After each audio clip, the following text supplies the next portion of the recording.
Hello, friends. Today I'll be giving you the top 10 best boxing trainers of all time. Let's get straight to the list. At number 10, Lou Duva. Lou was a promoter slash trainer whose name quickly rose as a boxing promoter, challenging the likes of Don King and Bob Arum in the 1980s and 1990s. Lou and his son Dan started a promotional company called Main Events, and this company had its first big break when Main Events won promotional rights over the Sugar Ray Leonard versus Tommy Hearns welterweight unification title fight in Las Vegas in 1981. Next, Lou partnered with George Benton, who did most of the training, and Lou handled most of the promoting. Lou and Benton trained Evander Holyfield when Holyfield beat Buster Douglas. He also worked with Pernell Whitaker, Michael Moore, Arturo Gatti, and Hector Camacho. At number 9, Ray Arcel. Ray began training fighters in the 1920s in New York City at Grubb's Gym, and he started training fighters in his early 20s and had his first champion by the age of 24. From 1920 to the 1980s, Ray worked with 18 champions with names like Benny Leonard,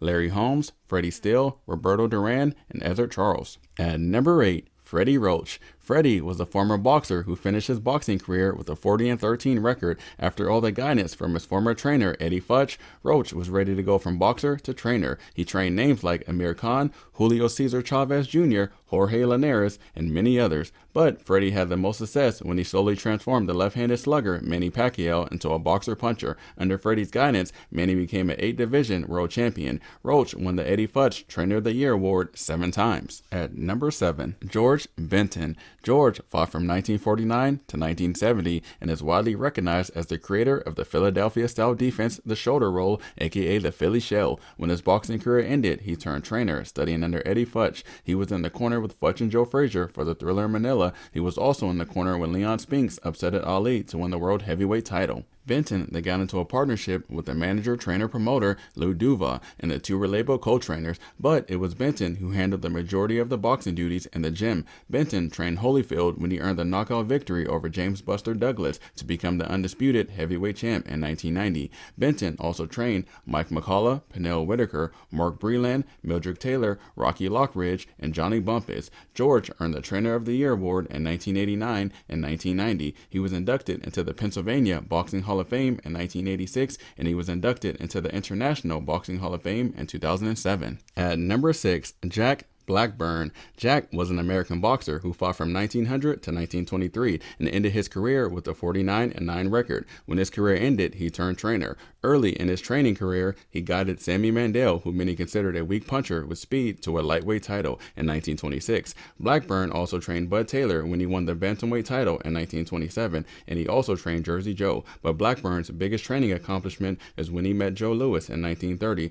Blackburn expressed skepticism about training Joe Louis, predicting a black heavyweight wouldn't have many opportunities, but Jack and Joe took on the challenge. Blackburn was tough on Joe Louis, working tirelessly on Joe's balance, stepping forward when throwing punches, and insisting that he always punch with accuracy. According to Eddie Futch, Blackburn changed Joe Louis from a boxing move type to a more aggressive fighter. Joe went on to become the heavyweight champion from 1937 to 1949, which is the longest reign in history of any weight division, and he defended his title 25 times, more than any other champion in any division. At number 5, Roger Mayweather. Roger boxed from 1981 to 1999 and ended his career with a 59-13 record. He held the WBA super featherweight title, the WBC lightweight title, and at the end of his career, he attained the IBO welterweight title. When his career ended, he decided to focus solely on his nephew Floyd Mayweather Jr. Roger and his brother Floyd Sr. started training Floyd Mayweather Jr. at the age of 7. When Floyd turned pro, he decided to have Roger be his one and only trainer, and Roger did not disappoint.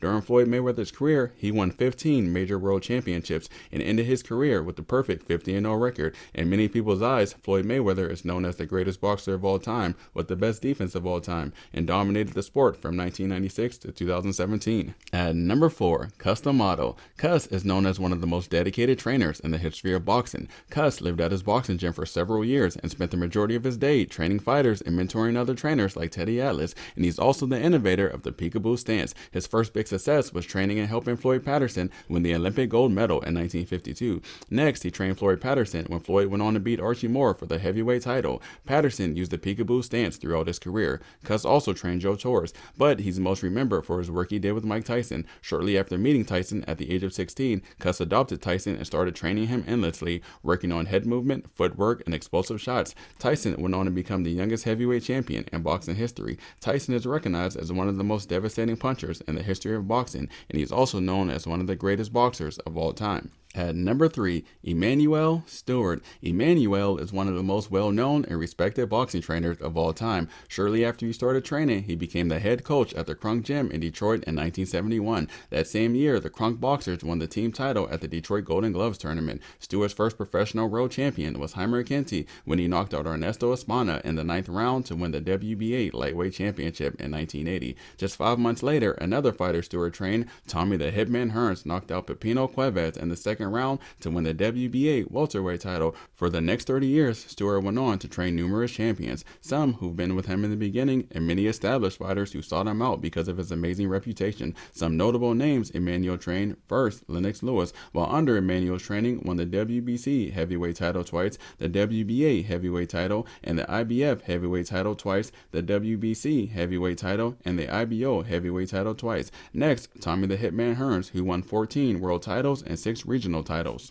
Michael Moore, while under Emanuel, won the WBO light heavyweight championship and the WBO heavyweight championship. Vladimir Klitschko, who won the WBC international title twice, the WBA and the WBO heavyweight title. Other notable fighters that Emanuel trained briefly included Julio Cesar Chavez, Miguel Cotto, Chad Dawson, Nassim Hamed, Evander Holyfield, Vitaly Klitschko, Aaron Pryor, Leon Spinks, Jermaine Taylor, and Oliver McCall. Steward earned Trainer of the Year in 1993 and 1997 and was also inducted into the International Boxing Hall of Fame in 1996 and the World Boxing Hall of Fame in 2000. At number 2, Angelo Dundee. In the early 1950s, Angelo teamed up with his brother Chris to open Fifth Street Gym on Miami Beach. Angelo was most known for teaching the sweet science, which in summary means to be 3 steps ahead of your opponent, great footwork, speed, defense, and just being an all-around boxing technician. Dundee's first world champion was Carmen Basilio, who won the World Welterweight Championship in 1955, but he's most known for his work he did with Muhammad Ali.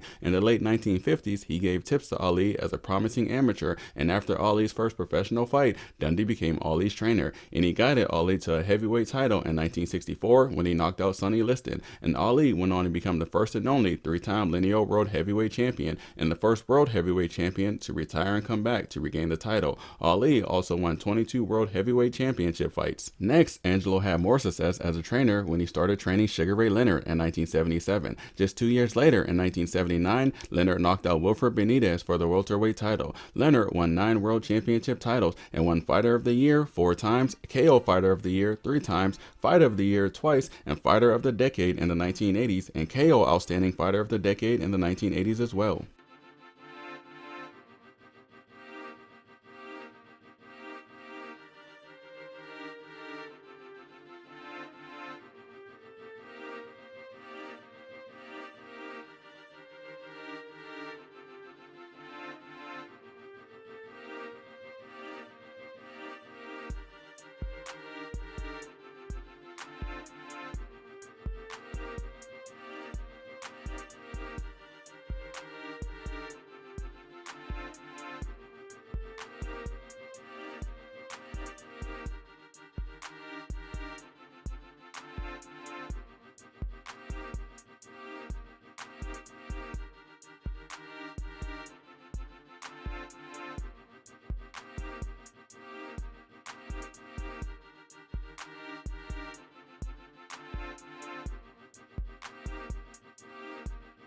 And at number 1, the man who the Trainer of the Year award is named after, the great Eddie Futch. Eddie started training in the 1940s after his career ended because of a heart murmur. In his early training career, he had 3 top contenders: Jimmy Agar, who fought a draw with Jake LaMotta, Lester Felton, who defeated Kid Gavilan, and Carmen Basilio. Eddie's first world champion was Don Jordan, who defeated Virgil Atkins in 1958 to win the World Welterweight Championship. Next, Futch started working with Joe Frazier in 1966 alongside Yancey Durham. Futch was in the corner with Joe Joe Frazier during his classic fight against Muhammad Ali in 1971 that gave Ali his first defeat. Futch instructed Frazier to bob and weave and told him every time Ali throws his uppercut, his hand comes down. So when you see his hand come down, throw the left hook because Ali won't have nothing up to parry it with. And in the 15th round, when Ali dropped his hand, Frazier threw the left hook and dropped Ali. Another fighter trained by Futch was Ken Norton. Just 2 years after the Frazier-Ali fight, Futch prepared Norton to take on Ali. During the fight, Futch told Norton the only way to beat Ali was to go jab for jab with him because it would throw off Ali's rhythm. He also gave Ken precise instructions on how to work the body to make Ali bring his hands and his head down, and then instructed Ken to throw the right. And when he did so, he broke Ali's jaw, giving him his second defeat. Futch trained 4 of the 5 men to defeat Ali: Joe Frazier, Ken Norton, Larry Holmes, and Trevor Berbick. Eddie trained 21 world champions during the course of his training career, and he also trained Riddick Bowe when he gave Evander Holyfield his first defeat. Other notable fighters Eddie trained were Mike McCullough, Virgil Hill, Alexis Orgula, Freddie Roach, who not only he trained, he also mentored, Johnny Tapia, and Michael Spinks. Futch earned Trainer of the Year in 1971 and 1972, Manager of the Year in 1975, and he was named the best trainer of the last 75 years at the 75th anniversary of Ring in 1997, and he was inducted into the International Hall of Fame in 1994. And there you have it, the top 10 best boxing trainers of all time. So, do you think I got the list correct, or do you think it's out of order? Please leave your thoughts in the comments below, and if you like this video and want to see more like it, please like and subscribe. As always, it's your favorite neighborhood movie critic. Thank you for tuning in, and see you next time.